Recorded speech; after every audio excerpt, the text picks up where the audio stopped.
Guys তোমাদেরকে আজকে আমি দীঘা মন্দারমণির রুমগুলো দেখাচ্ছি। দেখো 2 বেড আছে এখানে, দেখতেই পাচ্ছ। দীঘা মন্দারমণি রুমগুলো দেখাচ্ছি। দেখো রুমগুলো দারুণ হয়েছে। 2 বেড আছে এখানে, তোমরা ফ্যামিলি বা বন্ধু বান্ধব এসে থাকতেই পারো এখানে। রুমগুলো এখানে দেখতেই পাচ্ছ, এসিও আছে। রুমগুলো দারুণ লেগেছে।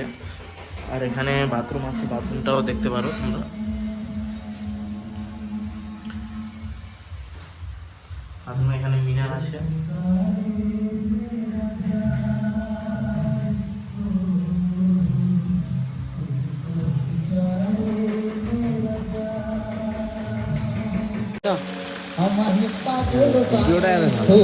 ভিডিওটা মুখে ছাড়বে।